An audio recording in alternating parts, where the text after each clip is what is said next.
नमस्ते फ्रेंड्स, स्वागत है आपको फिर से मेरे यूट्यूब चैनल पे। दोस्तों, आज हम चर्चा करने वाले हैं मुख्य न्यायाधीश जो सुप्रीम कोर्ट के चीफ जस्टिस ऑफ इंडिया है, जिनका नाम डी वाई चंद्रचूड़ है। इनका नाम आपने सुना होगा। उनका कार्यकाल जो है वो अब लगभग खत्म ही होने वाला है।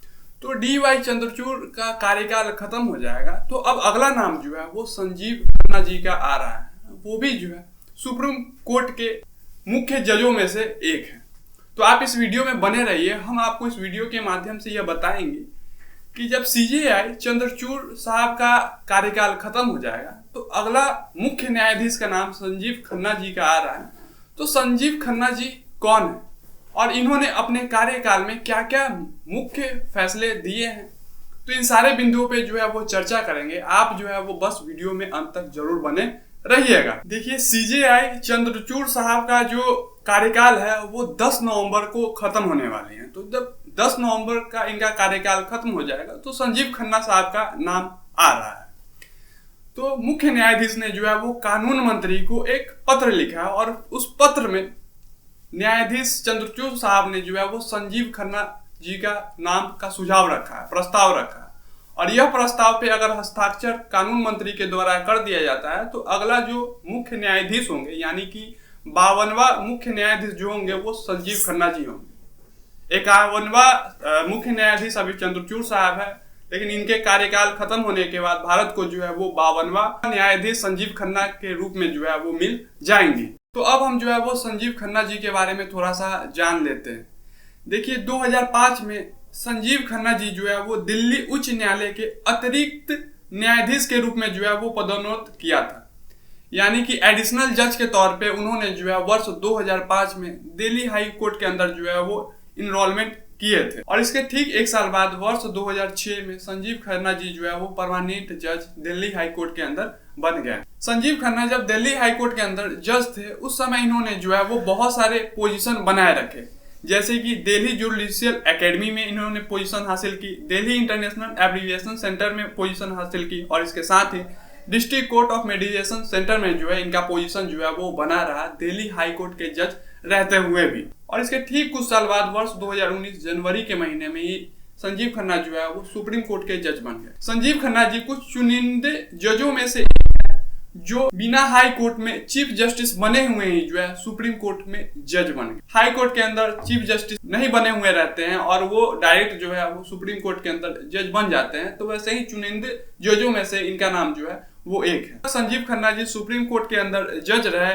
इन्होंने जो है वो बहुत सारा पोस्ट अपने पास रखा, जैसे कि चेयरमैन का post, supreme court legal service committee का जो है ये मेंबर भी रह चुके हैं, और इसके साथ ही अभी फिलहाल एट प्रेजेंट में अगर बात करें तो executive chairman of national legal service authority का जो है वो सदस्य भी रह चुके हैं। और इसके अलावा governing council of national judicial academy Bhopal का जो है मेंबर रह चुके हैं। अब हम यह जान लेते हैं कि खन्ना साहब अपने कार्यकाल में जो है वो क्या क्या महत्वपूर्ण फैसले दिए हैं। अब इस बिंदु पे जो है हम चर्चा कर लेते हैं। देखिए, अभी फिलहाल में खन्ना साहब जो है वो सुप्रीम कोर्ट में जज हैं और वो constitutional bench CJI Ranjan Gogoi, NV Ramana, D Y Chandrachud साहब, दीपक गुप्ता, इनके साथ जो है इन्होंने बैठ करके बहुत सारा जो है वो जजमेंट दिए हैं। देखिए, हम जो है वो 3-4 महत्वपूर्ण जजमेंट खन्ना साहब के बारे में बताएंगे जो इन्होंने जो है वो सुप्रीम कोर्ट में रहते हुए सुनाया है। पहला महत्वपूर्ण फैसला इन्होंने वर्ष 2010 में जो दिल्ली हाई कोर्ट के अंदर एक जजमेंट आया था कि चीफ जस्टिस ऑफ इंडिया को भी जो है वो राइट टू इंफॉर्मेशन के अंदर लाया जाए, यानी कि सीजेआई को भी जो है वो आरटीआई के अंदर लाया जाए। ये जो है वो दिल्ली हाई कोर्ट का जो है वो जजमेंट था।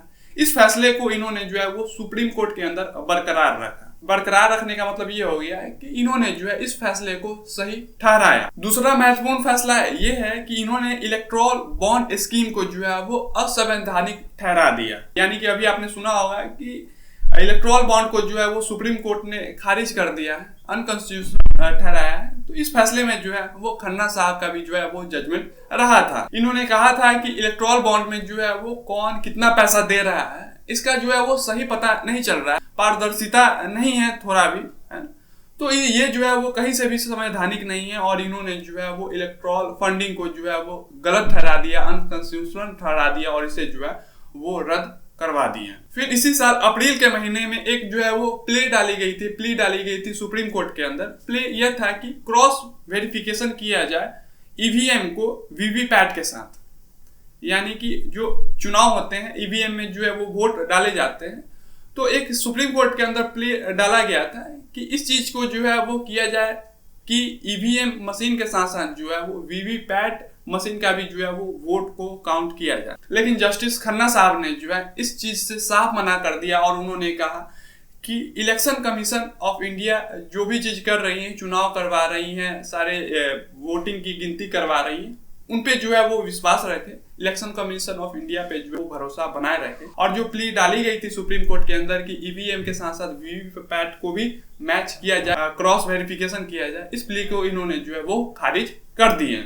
और साथ में जस्टिस खन्ना साहब ने जो है वो दिल्ली चीफ मिनिस्टर अरविंद केजरीवाल को भी जो है वो एंट्रीम बेल दे दिए थे। आपको याद ही होगा कि अभी कुछ दिन पहले ही अरविंद केजरीवाल जेल से रिहा हुए थे और ये एक्साइज पॉलिसी केस के अंदर जेल में बहुत दिनों से जो है वो बंद थे। तो जस्टिस खन्ना साहब ने जो है वो अरविंद केजरीवाल को भी एंट्रीम बेल दिए थे एक्साइज पॉलिसी केस के अंदर में। और इसके अलावा इन्होंने जो है वो इंटरिम बेल को रिफ्यूज भी किया, यानी कि मना भी किए। आपको याद ही होगा कि डिप्टी सीएम मनीष सिसोदिया भी जो है वो जेल के अंदर थे और खन्ना साहब ने जो है उनको इंटरिम बेल देने से मना कर दिया था पिछले साल अक्टूबर के महीने में। और इसके अलावा जस्टिस खन्ना साहब ने एमएलसी के कविता, ये जो है वो तेलंगाना में एमएलसी है, और जस्टिस खन्ना साहब ने इन्हें भी जो है वो बेल देने से मना कर दिया।